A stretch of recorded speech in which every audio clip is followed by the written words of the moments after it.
Rise up to be a light in the darkness. Rise up to change your generation. Rise up and be the light God intended you to be. Rise up, wise up, and raise others up to God's glory. Rise up to faith and walk in your authority. Rise up.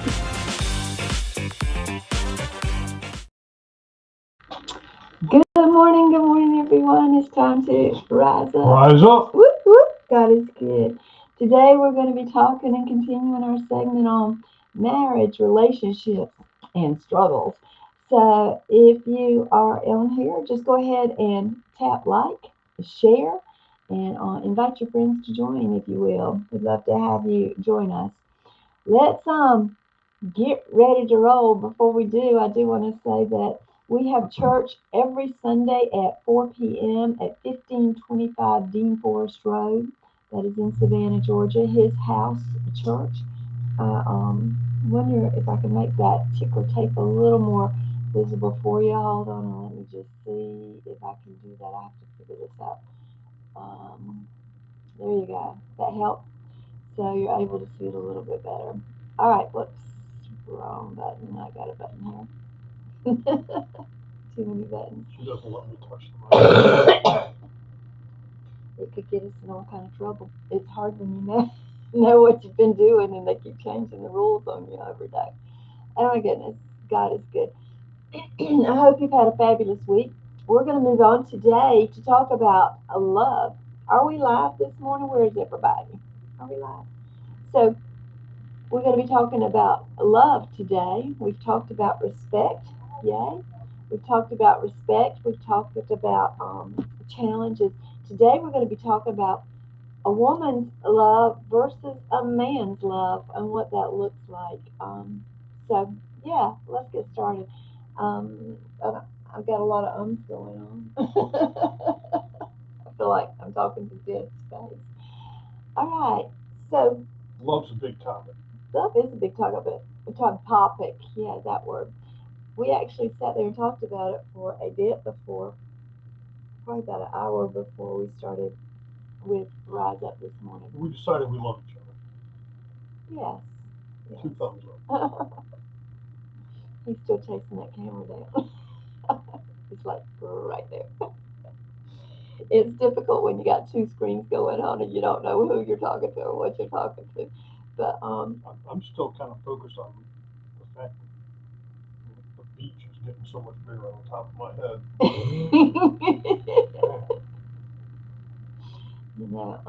Yeah, okay. You're trying to say that you have lost the forehead and developed a top head? Mm-hmm. All right. I want to open up with some scriptures. And there's not really anybody on here for me to ask the quiz, but I'll do that later. In the Song of Solomon, in chapter 8 and verse 6, in the New King James, it says, "Set me as a seal upon your heart, as a seal upon your arm. For love is as strong as death. Jealousy is as cruel as the grave. Its flames are flames of fire, and most vehement flame." So, Songs of Solomon, I don't know if you've ever read the book, but it's kind of an intense love story between Solomon and his beloved, as he calls her. And she is saying to him, "Set me as a seal upon your heart, as a seal upon your arm, for love is as strong as death." And love is very powerful, but sometimes we get real confused about what love looks like, what it is. It's difficult sometimes to understand. And I think that a lot of people get married thinking they're in love, and it's not necessarily the case. I went to a funeral a couple of years ago, and there was this family there, and they're like, "Come on, Dad was just talking about you yesterday, just talking about you yesterday." And I used to babysit for him when I was a kid. And well, what the thing they said was, I had said they were talking about so and so was in love with so and so. I said, they're not in love. They're just in lust. They were passionate for each other for the wrong reasons, and love is so much deeper than that. As a teenager, I thought I knew what love was, but I was wrong, and I made some bad decisions thinking it was love, and it wasn't. So we have to understand there's a difference between love of the heart, a true love, and a passion. And sometimes we get passionate for things that have nothing to do with love. So, all right.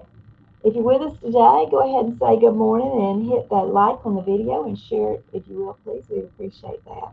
We're going to talk about the different kinds of love. We were talking last week, I think, about respect and what it was respect and what? Love and respect. Love and respect. Is that what we were talking about? Anyway, we're going to be talking about what? Good morning, Kathy. Thank you for joining us this morning. We're going to be talking today about the love of a man, what he desires for love, and what a woman desires for love. And what a woman really wants is romance. She likes to be courted. She likes to be dated. She likes to feel good. She wants to hear all the, just like Solomon was sharing in the scripture that I was just sharing with you. Good morning, Sasha. She says, good morning, Mama D and Paul Whitty. It's so great to see you both today. Amen. And of course, my daughter is calling me. And I'm going to let you talk for a minute. Are you okay to answer her? I'm not talking to your daughter. Okay. This is your show. All right. Go talk to my daughter. So, Yeah, you're going to have to go in the other room to do it. What can we do for you? So, good morning. Kathy says good morning and rise up. Thank you for highlighting Sasha. So, we're going to be talking about love, what love looks like, and what a woman wants versus what a man looks for in love. And you may think you know the answer, but today you might learn something new. I don't know. Maybe you already know everything. Sometimes we look at love and we think, I just love you. I just love you. And we feel it because we feel the emotion inside of us. We feel that emotion bursting forth. But love is a little bit different than you might think. Remember, as I was reading in the Song of Solomon in chapter 8 and verse 6, she said, she said to him, set me as a seal upon your heart and as a seal upon your arm, for love is as strong as death. Y'all can remember what it was like when you first fell in love and you're like, man, you get so excited when you would see the car come into the driveway or the phone would ring and you're like, hello, you were so excited to share that part, just to be near them. It was just an electric feeling of that love. You were eager to be, and then as time goes by, now are you still excited when the car drives in the driveway, or are you going, oh? So we talked about that. You need to get to a place this is refresher. Okay. So you need to get to a place to where you fall back in love with your true love. We need to learn how to do that. And we talked last week about being able to get to going backwards to become the person that your spouse or your the other one in your relationship fell in love with. Don't let it get stale. I have to say that my great uncle got married later in life, and the woman he married, she was funny, but they would tell me stories that made me blush at times. But she said he came home. Well, maybe he told this story. He came home one day, and she's like, "Why are you always greeting the dogs before you greet me?" Oops. And he says, "I don't know. Maybe it's because they meet me at the door with their tongues hanging out and their tails are wagging." Now, the next day when he came home, she had put the dogs in the other room and closed the door. And when he walked in the door, she was at the door going, So she had her tongue hanging out and her tail wagging. And, it was just, she was keeping a newness alive in the relationship. And I think sometimes that women get too into the mundane day after day routine, and then the husband gets used to coming home to the mundane wife, and there's not that excitement that he first found when he met her. And it could be the other way around too. Maybe the woman is expecting him to be as excited to see her. But it has to start with you. Each person has to decide, I'm going to be the person that keeps this relationship on fire and moving alive. I know Sasha says that's hilarious. I think that yeah, they were funny. And they told some things. It's like, oh my gosh, they're hysterical. Let me have, because this was my great uncle. It wasn't my uncle. It was my grandmother's brother, and this relationship inspired me to see what it would take to keep love alive. And I think we get sometimes to where we just get lazy in it instead of being that excitement. Does that make sense to you? That to be the excitement that, So I've yeah. got an analogy I'm going to share with you, and you may or may not agree. But I think a man and woman relationship is like a fire. We've all seen or built fires, indoors, outdoors, doesn't matter. You start with the foundation, the kindling, and then the logs, and it's all ready to go, but you got to have the spark to start the fire. And that's what I think Deborah Ann is talking about, is there's that spark, that excitement in the early, especially in the early days of a relationship, where you just can't wait to see that person, and the fire starts to burn, and it burns bright, and the logs are cooking, and it's beautiful. The challenge, I think, for relationships, doesn't in all relationships, is that fire can't last like that forever. It burns down, right? Turns into coals, and if not tended, will go out.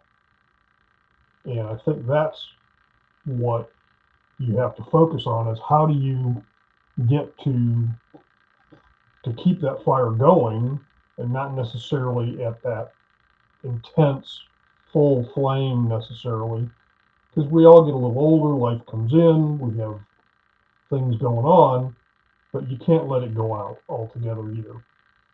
You got to tend to it, which means maybe you throw a log on there every once in a while, poke it a little bit. That's date nights, that's, just things that, you do things or say things that you want your spouse to know, and let them know you care about them. Take vacations together, whatever it takes to kind of keep that flame going and at least the embers burning, even through the tough times of life. I agree 100%. As a matter of fact, in verse 7 of the Song of Solomon in chapter 8, it says, many waters cannot quench love, nor can the flood drown it. If a man would give for love all the wealth of his house, it would be utterly despised. In other words, it doesn't matter how much you give if you don't have love. So that gift would be despised because there was no passion behind it. So for love for a woman, we want to be romanced. We want to feel good about ourselves. We want to be told we're beautiful. Even when we're scrubbing the floors, we want to be told how beautiful we are. We just want to be lifted up, and we want to feel good about ourselves. And basically, we want to be wanted. And I think that is a huge part of being, having a relationship, is to have the desire, or have the person that you're in a relationship with desire you, to want to be with you, and to tell you, how special you make it. This man, he does it. He does it right. He knows how to encourage, and to there's times when I'm like, I know I couldn't look any worse than I look right now, and he tells me how beautiful I am, and I'm like, Eh. Thanks for that. That was not really a deserved compliment, but I know that he is encouraging me through those words, and I do appreciate it so much because that's what it takes for a woman to feel loved. Now, some women are, I know they talk about love languages. I didn't even know love languages existed till about 10 years ago. But, some people like to be told they're beautiful. They need to hear Words it. of affirmation. Words of affirmation. That's it. See, he knows about love languages. Other people like gifts. Other people, what's the other one? Acts of service. They like to serve. Mm-hmm. So other people like to serve, but when you serve, you want something back for the service. That's the key. And why marriages struggle so bad, because acts of service or words of affirmation or any particular love language given because you tend to give your love language to your spouse or partner. But if it's not their love language, it falls short and misses the mark, so to speak. You're shooting arrows of words of affirmation where she wants gifts to feel loved, or she wants you to do the dishes once in a while, things like that. You can give her all the gifts in the world, but if she needs words of encouragement and words of affirmation, she's going to look at that gift, and you're all excited you're giving her a gift because you love stuff, you love gifts. So you give her gifts, and she looks at it and goes, and sets it down, and you're deflated, you get frustrated but it's not her love language. So you have to discover what your mate's partner's love language is so that you can provide them what they need, not what you need. And oh, by the way, they need to understand what your love language is also so that they can give you what you need. So what's your love language? I think words of affirmation. Okay, I think you're right. But yet, you have a servant's heart. So can you have two love languages? Well, having a servant's heart isn't necessarily my love language. I don't need to be served. No. My servant's heart, I believe, this is just me speaking, could be totally wrong. My servant's heart is biblical. God tells us to love your wife as Christ loved the church. And Christ didn't come but to serve. Did he make coffee? I don't think they had coffee back in those days.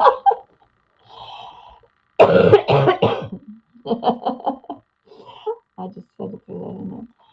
So when we're looking at what women want and what men want, I mean, true, each person has their own desire for what they want, and maybe yours isn't receiving compliments or being told you're beautiful, though I think we all grew up as little girls. We grew up watching all the fairy tales and the princess having the prince come in on his white stallion and save the day. So I think we all look at we want that. We want to feel that. I'll never forget that movie Pretty Woman when she told him what she wanted, and he comes in a limousine with the roof open and his umbrella for his sword out the window to rescue her. And it was just he was doing what she wanted. But what does it take for the woman to do for the man for him to feel loved? What do we do? As we were talking this morning, we decided that you want to do it. Go ahead. I don't want to talk the whole time. I'll jump in. We decided that men want a best friend. And the funny thing is, women do too. They don't want to be mothered. They don't want to be mothered. Which is another way of saying they don't want to be nagged. Or told what to do. Or told what to do. Which I connected in our conversation pre-Rise Up to the book Love and Respect, where that word, I could never put my thumb on it, but when I read that book, it was an epiphany. I need respect. I desire respect, but women need love. And so that's what men need. They need to be, we're the dragon slayers, and we need to be appreciated. And most men will run through brick walls for their spouse if they feel appreciated for what they do. Who would have thought it was that easy? So when you're looking at that, it sounds like you don't need love. Love for a man from a woman, setting aside eros love, which we talked about those 4 different types of love this morning, pre-rise up to, but setting aside the eros love, which is that romantic fire between the two of you, that spark, the burning fire in the fireplace. Setting that aside, men do need to be loved, but it's different than how women need to be loved. Okay. So for a woman to love a man, this is harder than I thought it was going to be. I told you it was a big topic.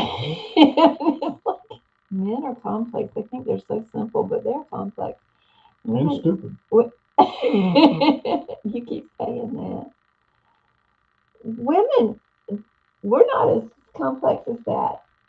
You know, I have a I have a T-shirt. Did you really just say that? Yeah, I have a. Women are not as complex as that? Yeah. Seriously? Yeah. Come on. I mean, we get crazy about different stuff, but for love, You are going back to Waffles and Spaghetti book. Women, you are a bowl He's of read too many noodles. books. You can't read too many books. He's read too many. You cannot read too many books. So, but what I'm trying to say is, when it comes to love, we want to be loved. But what does that look like? I have a T-shirt that says, "Feed me pie and tell me I'm pretty." I'm good with that. But you know, there's a little more to it. There's a little more to it for both sexes. You think so? Yeah, So you just don't want to just a best friend and respect? Well, we're talking again. This is a big subject. We're trying to boil it down and make it as somewhat understandable for ourselves as well as the folks that might be tuning in. But you know, if you're talking about the kernel, what's at the nucleus, you know, humans are like an atom. You know, you've got the nucleus and then you've got everything around it. And I think at the nucleus, what we're trying to talk about is what is the kernel in the center of what men need versus what women need. But it's still a big topic because life changes, kids come, jobs leave, jobs come, money's a challenge. You got a lot going on in life. It's true. Finances put a big strain on marriages too. But that kernel, that nugget, the nucleus has to be there for each person. So, and I think that's really what we're trying. If we're trying to do anything for folks that might be tuning in here, is to at least start asking yourself these questions about what does it mean to be loved? What does it look like for someone to love me as a person? And then what does it look like for someone to love your spouse or partner or anybody else, your friend? And I think that's why love is it's an interesting topic to me, and why I've read a few books about it, and I'm still studying on and off, is what is love all about.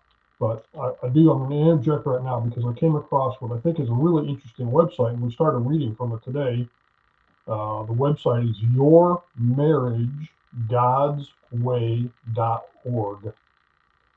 And there's a much longer, it's /agape-phileo. It's a very long search. But if anybody wants that website, message Pastor Deborah, and I will send you the link to this website that I think does a really good job speaking about love and the different types of love from a biblical perspective. I'll warn you, if you just go Google what is love, you're going to find a whole bunch of mess out there on the internet. You're going to get into different definitions, and I pulled up one website and it had 2 people of the same sex together. I'm like, oh, I think I'm in the wrong place here, and exited. They were trying to, connect that to sin. We know they're already confused about what love is.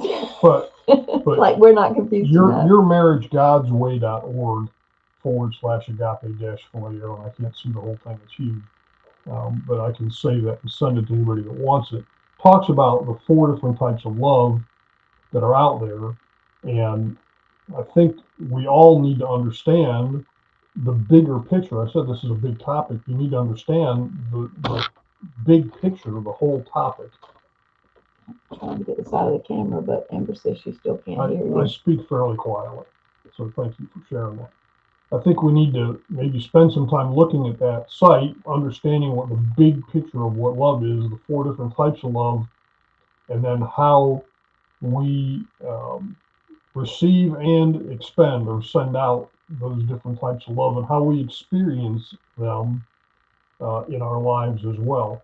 And I'm sure we've talked about this, but one of the biggest challenges, especially when you're young, is, the way God created man and woman, we become interested in having a mate, a spouse, oftentimes for the wrong reason. It's oftentimes for the spark and the physical attraction. It takes over from the foundational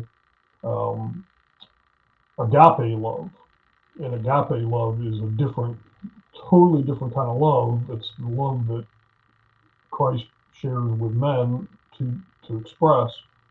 Women are supposed to be much more focused on phileo love, which is that love without the eros necessarily at the center of it. But check that website out. I think it'll really help you in the quest to understand what love is. But where I was going is we're a product of our upbringing. So if we were raised in a dysfunctional, who wasn't, family, and maybe didn't have, even what could be worse is have 2 parents that loved each other and explained and expressed and showed the boy or the girl growing up, their child, how to love and what that looks like. Man, you're trying to figure it out for yourself, and you're in your late teens, early 20s, mid 20s, whenever, and you're trying to pick a spouse, and you're so confused because you don't even know. So that's where we oftentimes choose poorly, because we're not really thinking correctly and understanding what love is supposed to look like, and let alone know how to love ourselves, which we talked about. And we talked about before. You have to love yourself and then understand that there's boundaries to that love, and there's a reason, and this is going to get off course here quick, but there's a reason in my mind that besides that the Bible says you're not supposed to have relations before you marry. I believe the main reason is because oftentimes that type of a relationship clouds, if not completely negates, the love that's supposed to be behind that. It's find a mate, love them, and then experience that physical relationship. And physical relationships, unfortunately, we're not in biblical days anymore. We're 2,500 years later, where humans are interested in that type of relationship at 12, 13, 14, 15, when we're not even able to think straight, let alone understand what other types of love are. Well, so we mistake. We watch television that is slowly taking the nucleus family and made it into whatever perversion they can turn it into, and then they began to point sex to children. But you said the S word. I did. I was pregnant. So, well, you were behaving, and I rarely do. So, well-behaved women rarely go down in history. Anyway, so when we're looking at this, what love looks like, you can get off into the woods with all the different kinds of love, but you have to start with understanding that love has to begin within yourself. If you don't love yourself, if you don't know how to love yourself, then there creates a problem. And you've got to get to the core, because when you love yourself, then you're able to love other people, and other people are able to love you. If you don't love yourself, how in the world can you expect another person to do it? But people who don't love themselves do expect others to love them. I walked in that for a lot of years in my life where I had no love for myself. I loathed myself. I had been through some relationships that had put me down so much that I just, there was nothing good inside me to love. And so because of that, I took a stance on I hated me, but then I expected you to love me. How does that work? There has to be something. If I'm not lovable to me, how in the world can I expect somebody else to love me? So we need to get to a point to where we not only learn to love ourselves, and that needs to be, if you don't, you need to get into some self work to learn how to love yourself, because God created you special. He created you and He knew you by name before you were ever even formed in your mother's womb. So you've got to understand, if He loved you that much, then you need to learn to love you as well. And so to get there, you have to understand that now that you learn to love yourself, then you respect yourself enough to have communication with your spouse. We deal on a regular basis with people who are, uh, their marriage is just messed up. You have one that don't want to tell the other one how they feel, because if they do, it's just going to push the other one away. I'm sorry, communication has to be important in your relationship, because how can you grow together if you can't even communicate with each other? So then we have people who also have this, where their spouse may have control issues. It's like they don't trust you enough to release that, or maybe they don't trust themselves enough, so they have to control. I always say people who can't control their own lives try to control everybody around them. So that's a brokenness in itself. Then you have other relationships that could be involved with addictions, where addictions are a big thing, where you're not fighting with the person that you fell in love with. You're fighting with the demon that's moved in, whether it's drugs or alcohol. And then there's abuse. When you're with someone who is abusive, I have one thing to say to you: get out. Get out now. Abuse is not going to go away.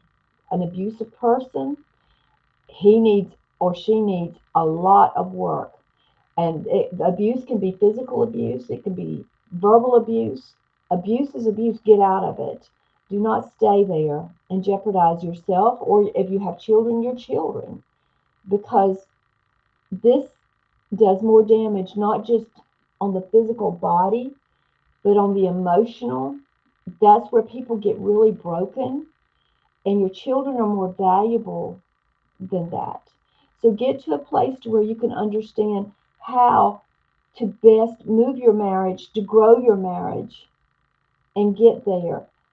Yes, and thank you, Amber, for that. I actually went to battle at our um, general convention about 6 years ago because of financial abuse.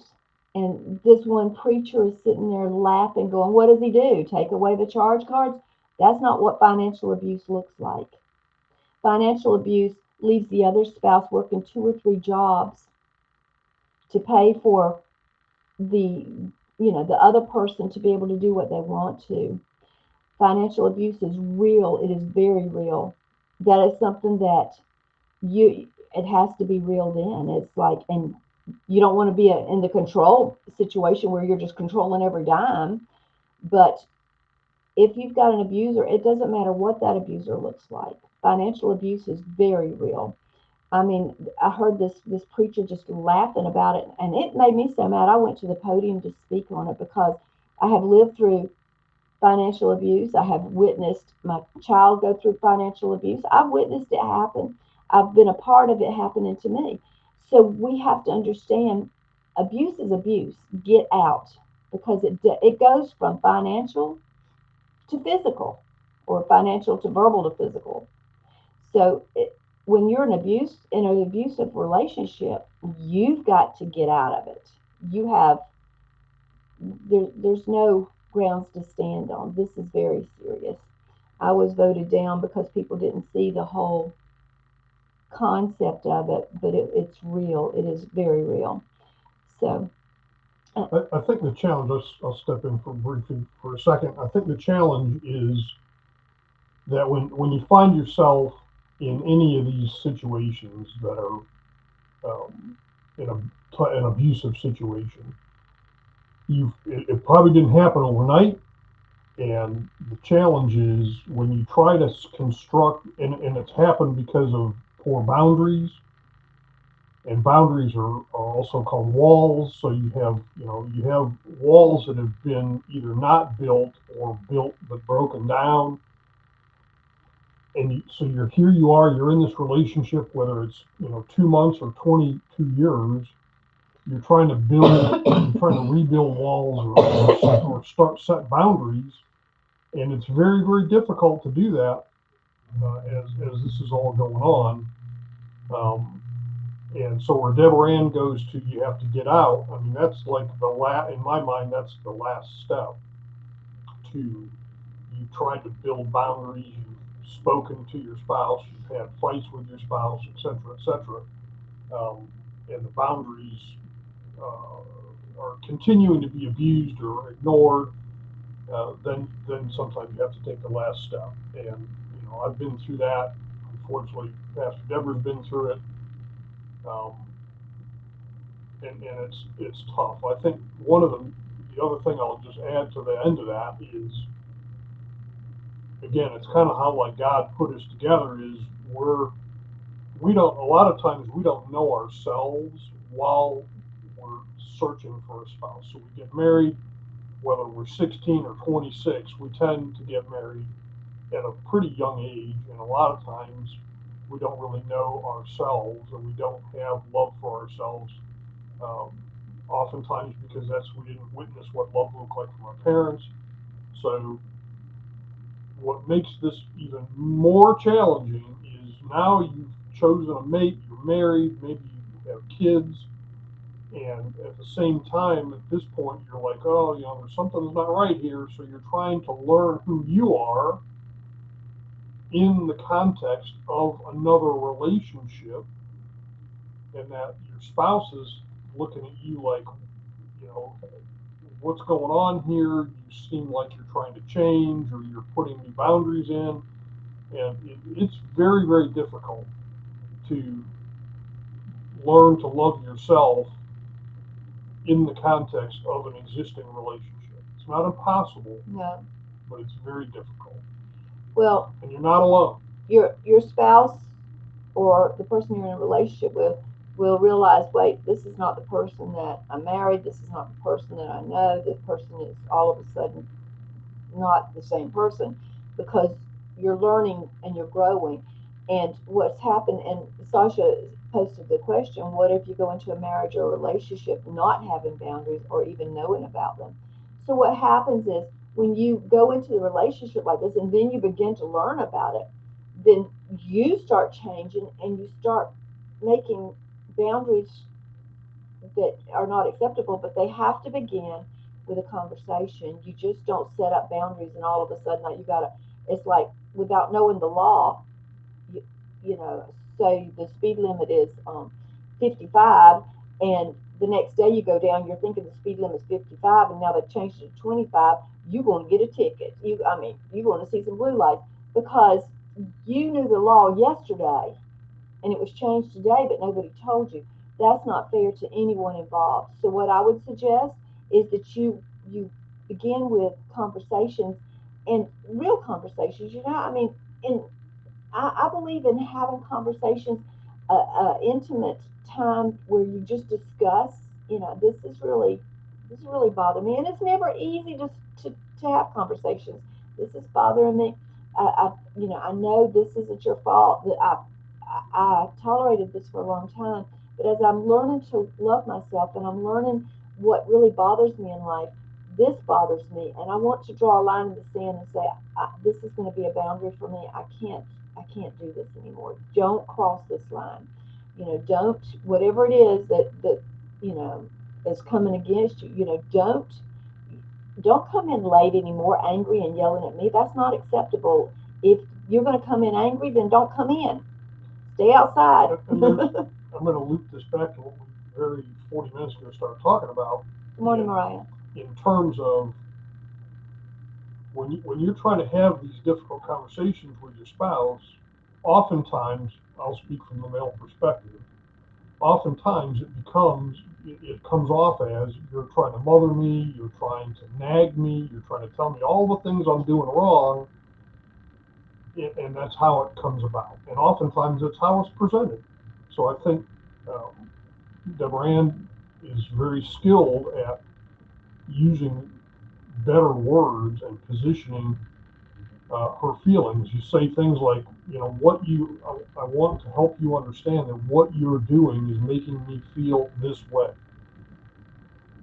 And what can we do? Because I don't think you're happy, and this is where it gets deep. You say something like, I don't think if you were honest with yourself, that you're really happy, and I'm letting you know that I'm not really happy, and I love you, and I married you, and we have kids, we have blah, blah, blah, all this going on. How do we have an adult conversation? And it won't happen overnight, and it's not going to be easy necessarily, because you've got all the other pressures of money and men wanting to have sex, and women are like, oh, don't touch me, and men, then they get frustrated because that's a whole other topic about how the dynamic works. But you have to learn to understand how to have those conversations. Don't just, because it's going to come off from the man's perspective of all you're doing is complaining about what it is that I'm doing. And they may deep down be trying to love you, but not know how to love you. And maybe they don't know how to love themselves. And that's what I was getting at. When you choose a spouse, oftentimes they're not fully developed. You're not fully developed. And you try to develop together. Huge challenge. Broken people are drawn to broken people. And I'm gonna put this out there right now. I think the church, the global church, has failed terribly in just thinking, well, if you're a Christian, you're going to know how to love your wife. Right. I went on a quest 25 years ago. It's been a long time, man. I'm getting old. Pre-me. Way pre you. In a prior relationship where we had that conversation. You're not happy. I'm not happy. We started seeking out marriage, solutions, etc. And there's lots of great Christian information out there about how to get the reins back on your relationship in a positive way. It doesn't have to end up in divorce, because it breaks my heart that the average divorce rate in society is 50+%. And oh, by the way, the average divorce rate for people that call themselves Christians is at least that high, if not higher. Mm-hmm. What are we doing? What we're doing is wrong. I got a couple of questions I want to answer here. Mariah says, don't take it out on me, right? Well, that's not how we say it, though. We have to start off before, when somebody comes in angry, it's easy to get angry back when they come in the door yelling. So you don't want to do it like that. What you want to do is, at a time of peace, we say all the time, prepare for war in time of peace. So at a time of peace, when y'all are getting along, what you say is I love you. I love you more than anything. It really bothers me when you come in with an attitude and you come at me like that. So I'm asking you if you could think about that before you come in angry at me, and then, because I want our marriage to be the best marriage, because I want them to write books about us. And do you see? And not the murder books. And you see how this goes. But do you see how you do it in a time of peace. You start off by telling them how much you love them, and you end up by telling them how much you love them in whatever words you use. But in the middle of it, you say, "This really bothers me when you do this, and could you work on helping me not feel like this by." Do you understand? So we don't really go at it by saying, "Don't take it out on me," because all you're going to do is add gasoline to the fire. And I'm going to jump in here real quick. We've talked a few times about the what can we do to be a better spouse conversation on a weekly basis. Um, and it occurs to me that the answers to that question for each other is helping you and your marriage build the proper and healthy boundaries, because it's giving when you honestly answer that question to your spouse when they ask you what can I do to be a better spouse for you this week, a lot of that information is going to be regarding something that they may or may not be doing that you need them to do or not do, which is um, kind of almost the definition of a brick of boundary that you're trying to put in your relational wall. And that wall, don't misconstrue, the wall is not a bad wall. We oftentimes talk about walls or think about walls as being bad, as having a negative connotation. No, the walls are become the fortress around your marriage. And the world, the pressures, Satan, all the stuff that's outside of that fortress can't get through, because now you have a fortress built of healthy boundaries between you and your spouse that you've built together. And when you feel like you're building something together, there's buy-in from both sides. Exactly. Good morning, Mackenzie. Um, Sasha says, "What if one person is growing but the other one is struggling and stagnant in the marriage?" That's a challenging situation. I've It, been through it. I lived it's through going to be, it's going to be always, I think, in every relationship, one person begins to grow before the other one does. But the same thing happens, in every situation. Some move faster in some areas. And perhaps the person who is growing and the other one isn't is the person who is actually studying to grow. And that comes back to a conversation as well, too. I really want to build our marriage. I would like for us to grow. And this comes back to the question he likes to ask. Can you tell me what I could do to be a better spouse to you? What I could do to be better in our relationship? It comes down to communication. You can't expect the other one to grow as rapidly. And maybe that person stays stuck for a while. But eventually you will outgrow them, or they will decide to catch up, because when you start to shine as the person they married, you're going to see the person you married show up, because eventually they're going to be like, wait, I got my, in the man's position, it would be like, wait, I got my wife back. Where'd she, she left for a while. But, and so it'll help rekindle that when you become the person that your spouse married. And if you're a woman, and the husband begins to grow, you're like, man, I love this guy. I don't even know when he left or when he came back, but I'm loving this guy. And it'll help you to grow in that area. So does that help you out any, Sasha? Uh, you can expect it. Just be ready. You're not going to be growing at the same stage. It's not going to happen. Mariah says, yes, it's best to address it when you're both in tune with one another. Yeah, pillow talk, whatever. It's like, you don't want to make it angry, but you want to be a point apart where you start it with love and you end it with love. And just during the middle, you just tell your heart. When you're having heart to heart talks, it's a great time to share how you feel at times. If you were to come home angry every day, it would begin to, I mean, it's it's a clincher. You can feel the knot in your heart. Remember when we started today, we asked about, are you excited when they come home? We asked it last week. Are you excited when they come home? Do you get excited? Or are you going, oh, so if they're coming home grumpy every day, you've got the going on instead of the excitement part. Get a water gun and shoot them when they come through the door. But make sure you put one out for them to shoot you back. I just am saying, you got to add a little bit of play.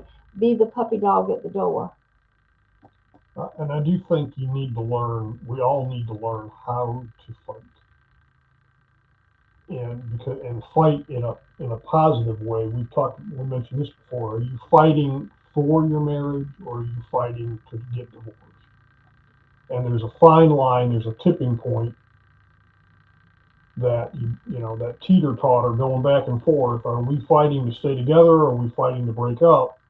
And you want to be really careful that you don't tip towards we're fighting to break up, because it's hard to come back from. But I do think that one of the things that I really appreciate about my wife is that she knows how to communicate, and she knows how to, I'll use the word, fight. She knows how to fight. I know how not to fight. I walk off. So, it keeps the fight out. I have to. But that's still, in a broader view of what fighting is, you know how to fight positively rather than negatively. True, and because I know who I am, and I know that there is an explosive part of me, and if I blow up, I will not stop until I have destroyed everything around me, and there'll be no future. So I have to walk off. I think that could be a topic for one of these rise ups: is how to fight in love, how to fight with love. Because I have to, and for me, I walk away. And I told him before we got married that I wouldn't fight with him. I know me far too well.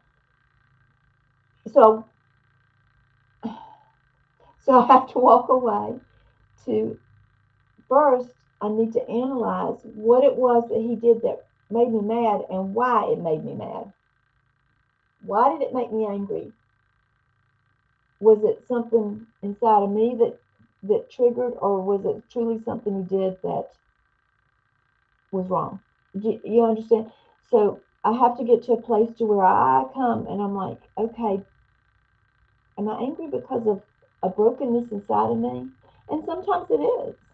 Sometimes it's like something from my past comes rushing to the forefront that was broken. And other times it's like, yeah, I don't like that. I don't like that. And I don't think I'm going to tolerate that. So there's my boundary.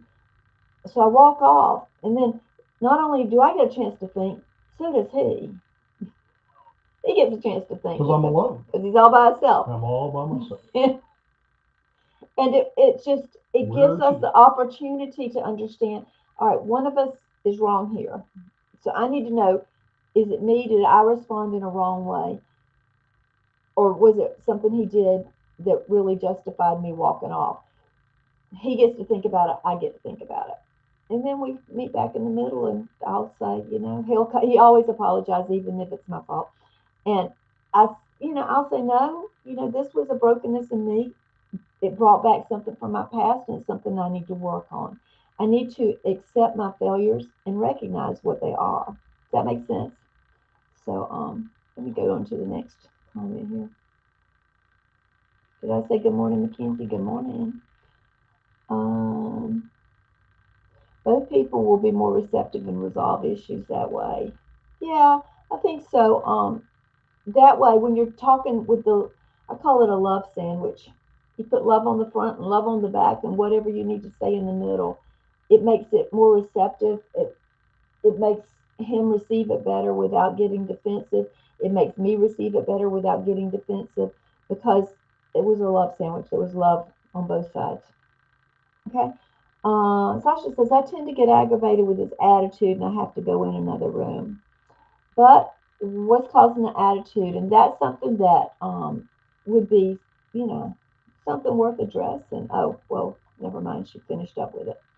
She said, I think addiction, alcoholism is the key issue in our marriage. addiction of any kind can be a major issue in a marriage, and it needs to be addressed. Needs to be addressed. You can't not address something like that. So, she says yes, just to walk away. Yeah, I mean, I have to. I have to get away from. I, I know what happens. I get explosive, and especially if I get defensive, my voice gets a little high pitched. I'm like, oh, this isn't going to go well. So it's better for me just to walk off, because I never ever fight to lose. So it's better for both of us, because I want my marriage to last. Does that make sense? Thank you.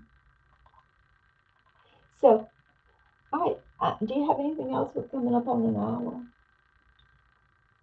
No, not for today. I think that I'll put the invitation out there. If there's topics that we've touched on or not touched on that you want to have us explore in this setting, send Deborah Ann an email to the wearesoulsofthunder@gmail.com, and we will definitely dig into that topic and try and address it.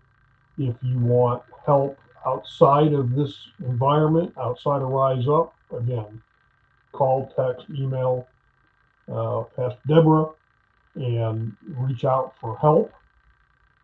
You are not alone. You are not the only person that's been through what you're going through, whatever that might be. Satan likes to try and isolate you and make you believe that you're the only person that's ever had this challenge. You are not. So reach out for help. And maybe we need, I'll throw that suggestion out there a second time. Maybe we need to have a session on learn how to fight in love. I think that, yes, because fighting in love is fighting to win. If you're fighting to save your marriage, it's fighting and winning. She says that Just Walk Away is a song by Kelly Clarkson. We were talking the other night on our prophets training. We were talking about the song, The Gambler by Kenny Rogers. Know when to hold them, know when to fold them, know when to walk away, and know when to run. I think we all need to incorporate that. Sometimes you got to know when to hold them. Don't put everything on the table, especially when you want to address something. Address one thing at a time, what bothers you the most, and don't cover all the issues at the same time. You have to be careful. And again, I'll speak from a male perspective. Men have very delicate egos. We have very delicate egos. We like to pretend we're macho and we're tough and all that stuff that society wants to put on men. But we have very sensitive, delicate egos, and are easily offended, and oftentimes don't like change. So when your spouse comes to you and says something that indicates that they want to see some change, unfortunately, a lot of men are naturally resistant to that.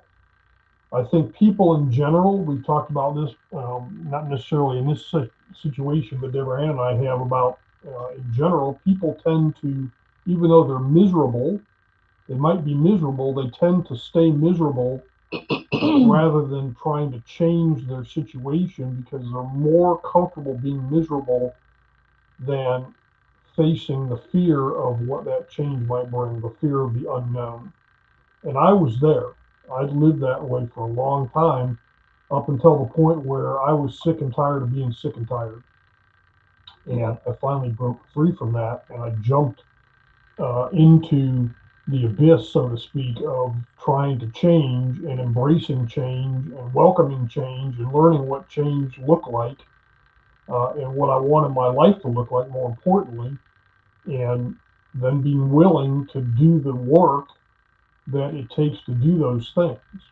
And if you one thing I can tell you for sure is, if you stay where you're at, you're going to stay where you're at. Nothing's going to change. And your spouse, if you're married, your spouse is going to think, oh, everything's fine. but they know it's not fine because you're not happy. They're not happy. You're not happy. You're not making love. You're not having fun together. All the things that are indicative of a healthy, happy relationship. Maybe you fight all the time. Maybe there's, I use that example of my prior relationship went from awful to terrible to awful to terrible. It never got into the good much at all after many years.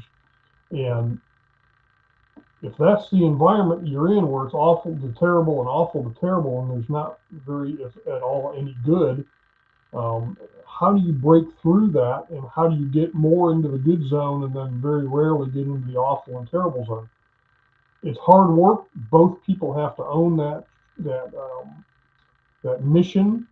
And again, I'm going to go back to that website where just sit down with your spouse and say, hey, I came across this website. Why don't we talk about what this website says, and just learn what love is. Don't talk about your relationship in the context of your specific relationship. Just, hey, let's study what love looks like. What does the Bible say about love? And the 4 different types. And so, because I think Sasha touched on this, oftentimes you're at 2 different places in, trying to seek change. So you have to learn how to be skillful in pulling your partner towards you rather than pushing them away from you. Yes. To achieve that change. Yes. And it takes understanding what your partner needs and desires are. And Sasha, I want to thank you. She said, thank you both for being awesome people and sharing great information and love to help us. I want to, right here, Mackenzie says, very delicate. Relationships, they're work.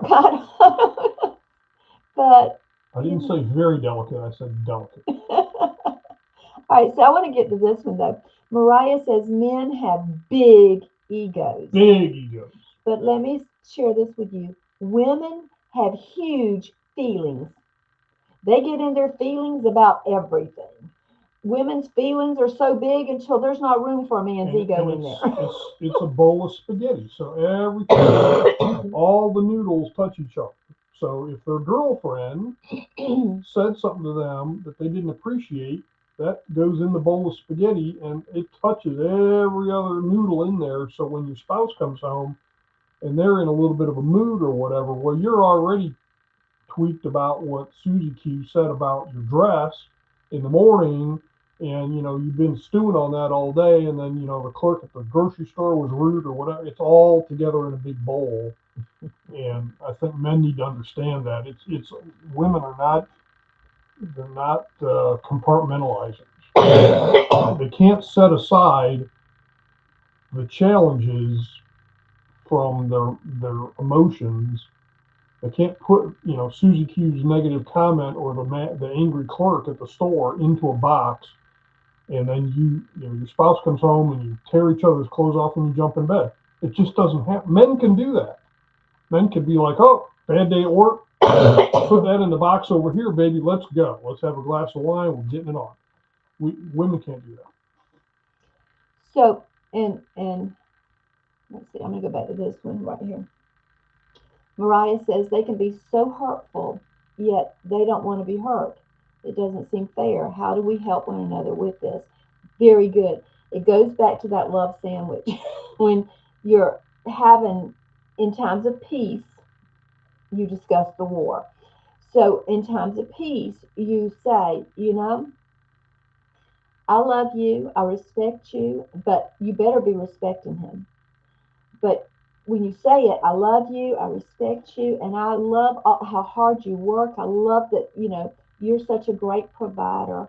It does bother me when you come in and you're angry with me and you turn this, you say hurtful things to me. And it really gets in my feelings because that's what they are.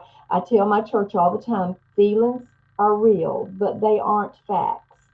So we get in our feelings a lot, and it doesn't seem to be fair. But we help each other by having open communication, by telling them, and then when they continue to do this, you have to sweetly remind them, hand them a glass of sweet tea and say, remember when I told you this hurt my feelings? It really bothers me. And I'm not And dreading. I don't mean, I don't want to make you angry about this, but I really love you, and I want you to love me in a way that you showed me and tell me, because when you were dating me, you didn't talk to me like this, and if he did, then this is on you for marrying him. But this is something that you have to continue to communicate. And I know we're after 9, but I just want to put this out there because I've seen this happen, and I may have exhibited it. And again, I'll speak for men. Women can be in this situation, maybe, but I think it tends to be more of a man thing. Somebody that I knew, who was close to me, had a spouse who was in the military, and he rose up through the ranks of the military, became a important person in the military. And I'm trying not to use too much information so it's obvious who I'm talking about. But in the military, oftentimes they're gone for days and weeks and a month at a time, and they're used to having people salute them. And what I say goes, and don't question what I have to say. And there's this rigid order of things that they are oftentimes at the hierarchy of.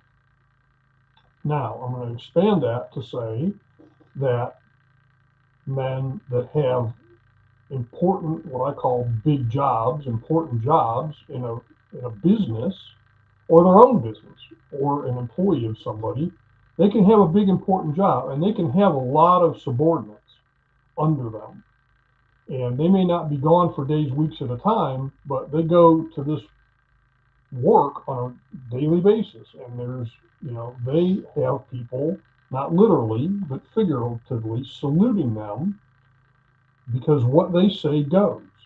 And it has to be that way because they're in charge, and there's a reason they're in charge, and there's a reason that businesses and the military have to have people that are in charge. So we all understand that. Where the problem comes is when that person comes home. They don't leave it at work. They don't leave their "I'm in charge, you're going to do what I say" attitude at home or at the office or at the officers club when they pack their bag and come home and go, "Hi, I'm home," and I can appreciate how that can be very, very, very challenging, because my spouse is not my subordinate, period. Nothing else to say there. They are not supposed to salute me when I come in the door. They are not, although they're supposed to submit to me, and that's a whole other can of worms, it's not the same. So, when if you have a spouse that can be domineering or just be like, do what I say and be quiet and get on with your life, and oh, by the way, you should be happy. And it's not just men that It do could that. It could be women can be that way I can only too. speak from a male perspective. I think it can be more of a male issue, because I know women have big jobs too now in our society, and you may experience similar situations from the male perspective, but I think it's more of a male issue, and I don't have any. I think it could be as simple as saying, "Honey, so I want you to understand how you act hurts my feelings, and if they love you, which you assume they do, if they love you, they're going to listen to what you have to say. You're not attacking them, you're telling them how you're feeling." And when Deborah Ann tells me something about how she's feeling, because I love her, I'm going to listen to what she has to say and try and respond to that. And if it means making a change in how I act or what I do or say, I certainly try and do that. That help? So leaders have big she's up. She's hung up on this now. So leaders have big egos. They can. Yeah. They can. It's not doesn't necessarily mean they do, but they can, and it really. What is the word? What is the way I'm trying to say this? People who are leaders, it's easy to get into the ego situation. It is very difficult to stay humble because they have to demand authority. Do you understand what I'm saying? For them to lead, they have to demand authority. It's why when you're raising your children, you teach your children, yes, ma'am, no, ma'am, yes, sir, no, sir, because you're demanding that they learn your authority over them. You're not their friend. You are superior to them. But when you're married to someone who has a leadership, they're a boss, they own their own business, anything like that, when you're married to somebody like that, this person tends to take that authority and they live with it. They don't know how to leave it at the door. But see, this is where you are charged with meeting them at the door with something that is happy, over the top, ridiculous, whatever it takes to have a system disconnect to get them back lined up to I'm your wife or I'm your husband kind of place. Does that help or make sense at all? There has to be, you can't look at them as just being full of ego or just being a bully. You've got to get them to line back up with who you are. And that would be, not always easy to do. I'm going to challenge all the ladies listening to this to spend as much time as you can stomach, a day, a week, and try and verbalize appreciation for your spouse. Not just bringing a paycheck home. It could be the littlest thing. Start finding things to appreciate your spouse for. Exactly. And just say it. Don't expect anything in return, because they're going to be like, that's weird. She said something nice to me. Just try it. Just see if the walls don't start to crumble that he's built around his ego when you start appreciating some of the little things that you catch them doing that you value. Let them know by telling them you appreciate this thing. They are smart enough, even though men are stupid, we're smart enough to pay attention to, she appreciated that. Maybe I should do more of it. And no bullying, and that can come from either side. Bullying can be from a man or a woman. Bullying is a serious thing, so we don't do bullying, but we do need community. This is from a former Silk Home Center. Y'all, we went to the tag office. The truth comes out. And this woman there happened to know me from being a kid, and she's like, I'm so and so, and I'm like, oh, okay, yeah, I remember you, and yeah, and she did throw out the Silk Hook Savage part of it. But she grew up in the same neighborhood, so she knew. Unfortunately, some people walk around acting as if they're superior to others because they have a leadership role in their career, and that's true. That's true, but we're not walking with others as our spouse. And that's where you have to learn to in a constructive way, say something along the lines of, sweetie, I'm not your employee, I'm your wife. So how would you like me to respond to you? You want me to respond to you as your employees respond to you? Yes, sir. Or do you want me to respond to you as you would want your wife to respond to you? And let them ponder that. It's going to come down to communication. You're going to have to communicate. Without communication, they have no idea how you're feeling. And if you're just yelling back, they're like, oh man, I got me a sparring partner now. We started the Love Dare and need to get back to it. We got distracted on vacation. Well, good for you for having a vacation. She says, I'm headed to decorate my classroom. School starts next week. Oh, well, that was fast, wasn't it? Well, we're going to get off of here because we have gone over, 15 minutes. 15 minutes over. We're not so. having anything to say. We had a whole lot to say.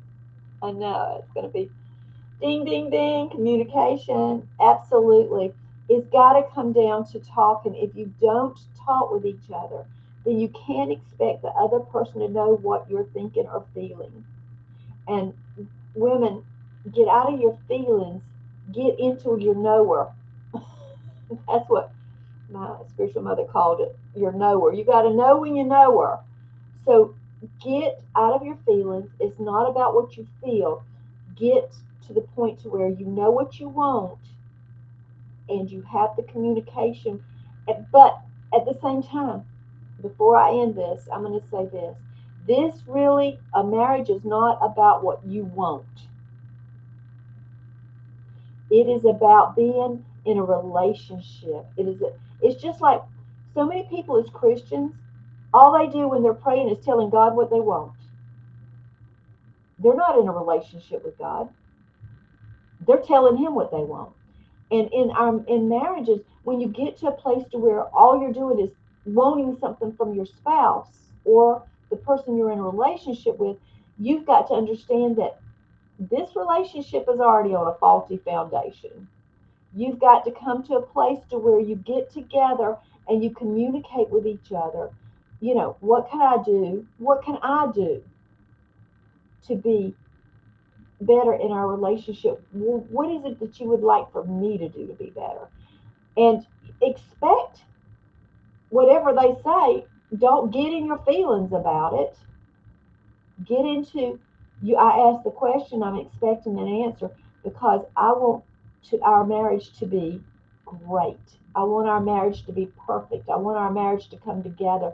And the way to do it is only through communication. You talked before you got married.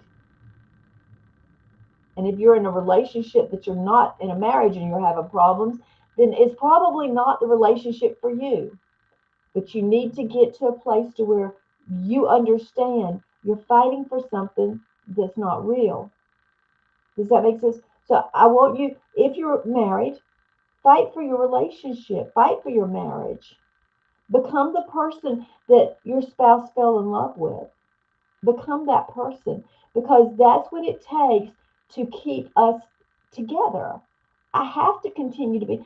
We learn a lot of stuff happens, water's under the bridge, and you're not the same person, but you got to get back to, this is what I liked about you in the beginning and I still like it today. But if you've lost what they liked about you in the beginning, then you have a problem, because you're not the person that they began the relationship with. Does that make sense? Mariah saying conflict resolution. I'm not sure what that means. But there shouldn't be a conflict. Your communication needs to be sandwiched with love. Referring to learning how to fight. Okay. You've got to sandwich every communication with love. Okay? Love in the beginning, your little bitty problem in the middle, and love on the end. Make sure you're telling your man, I appreciate what you do for me. I appreciate how hard you work. And she's so good at this that I don't even know she's feeding me love sandwiches while she's doing it.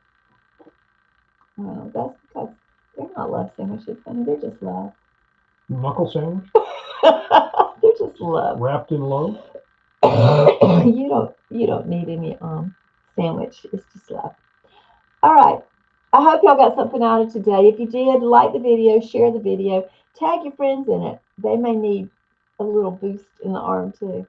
So God is good. She's a love sandwich. You got it.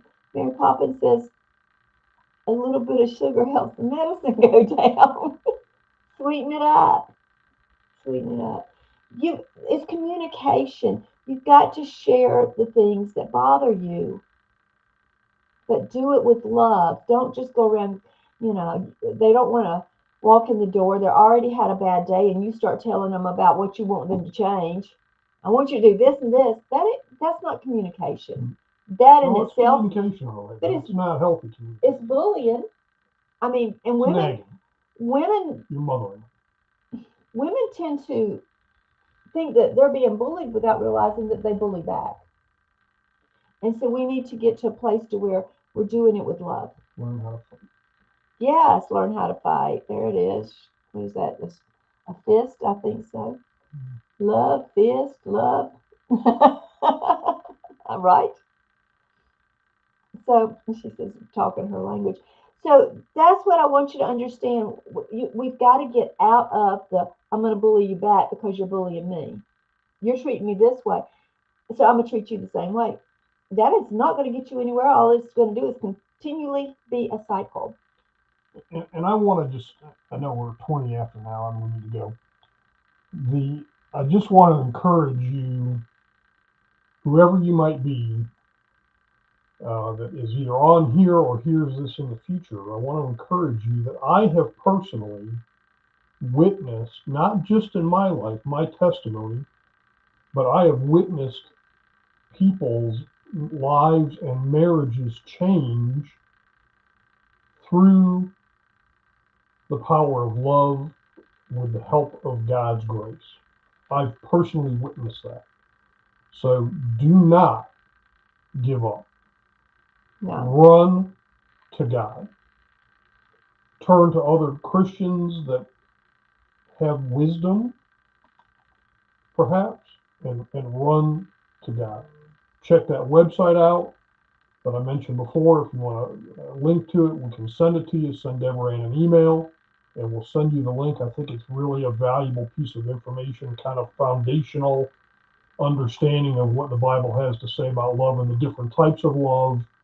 And it might spark a positive conversation with you and your spouse. You can email us at hishousetrainingcenter@gmail.com. That's hishousetrainingcenter@gmail.com. As we prepare to get off of this, thank you, Kathy. She said it was an awesome word. And Mariah's now singing Mary Poppins. Just a spoonful of sugar helps the medicine go down. And it's so true. Supercalifragilisticexpialidocious. If you say it loud enough. All right. So I want you to understand that as we move forward, if you have any questions or you'd like to see any topics discussed, please send us an email as well to hishousetrainingcenter@gmail.com. You won't be called out, but we want to address things that if you're going through something, somebody else is too. Thank you, Mariah. She says amen and a wonderful word. Let's get marriages strong, because Christian marriages need to be strong. When we become a light to others in the darkness, and they're drawn into us. So let's look more like what Jesus designed the church to be, more like what Jesus designed the marriage to be. Actually, he came as a witness to show he was the groom. He is, and we're the bride. And if we're loving Jesus like we're loving each other, we're in bad trouble. So I hope you got something out of this, and we'll move forward with that. Mariah is a singer. She is a singer, I know that. And a good one. Yes, she is. All right, I'm going to pray us out. I do want to remind you that we have church every Sunday at 4 p.m. Church not as usual. The ticker tape is going across the bottom of the screen. You can see it. It is His House Church. We meet at 4 p.m. on Sundays at 1525 Dean Forest Road in Savannah, Georgia. We offer healing. We offer deliverance, salvation, but we always have a message. Right now, we're in the series of end time studies. So we're doing that right now at 4 p.m. on Sundays, 1525 Dean Forest Road. We'd love to have you join us. We are just a baby church growing, so love to have you join us. And I think that's all of my things. Get ready. We're going to be coming up shortly. We're going to be start raising money for the orphans for their Christmas. The orphans in India we do for every year. That'll be coming up in the next month. So prepare for that as well, if you will. Nora is a music teacher too. I know that. Sharing the joy. When she's not in. I think that's a great example, and I know you're trying to get to prayer, but that one thing reminds me of such a great example of when you have a passion, when there's something you're good at, and you share it with others, that brings real joy. I can assure I am assured, and I know for a fact, that Mariah leaves her day being a music teacher fulfilled and full of joy. Hallelujah. And she brings a lot of joy where she goes anyway. So I want to thank all of you for joining us this morning. Thank you for sharing the videos. I appreciate you so much. Father, in the name of Jesus, I give you praise, honor, and glory for each and every person on this live stream and those that will watch later. God, I ask that you cover them and just anoint them, Father, to walk in wisdom in their relationships, that they learn to grow in their relationships. They learn to become a better person if they're not married, to prepare themselves for marriage, and for those that are married to learn to have a better marriage. God, I praise you for what you're doing. I thank you, Father, for providing me with a wonderful husband that we're able to work together in your ministry to move forward. I just thank you for what you're doing and ask God that you just continue to bless each person on here. Father, I also ask that you surround each person as I pray over my children and my spiritual children and those that are on this live stream, that you cover them with your warring angels as I plead the blood of Jesus from the top of the head to the soles of their feet, that no evil comes near them. They're protected in all ways. They're protected in mind, body, and soul. In Jesus' name, I call it done. And God, I ask that you continue to prosper, rise up, Souls of Thunder Ministry, and His house church as we move forward in the kingdom, winning the lost to the cross. In Jesus' mighty name, I call it done. Amen and amen. God is good. Woo! All right. Love you too, Mariah. Thank you. All right. I love all of y'all. Thank you for the awesome words and the feedback. I appreciate you. If you have any topics you'd like for us to discuss on marriage, please send us an email to his house. Where is it? It's over there.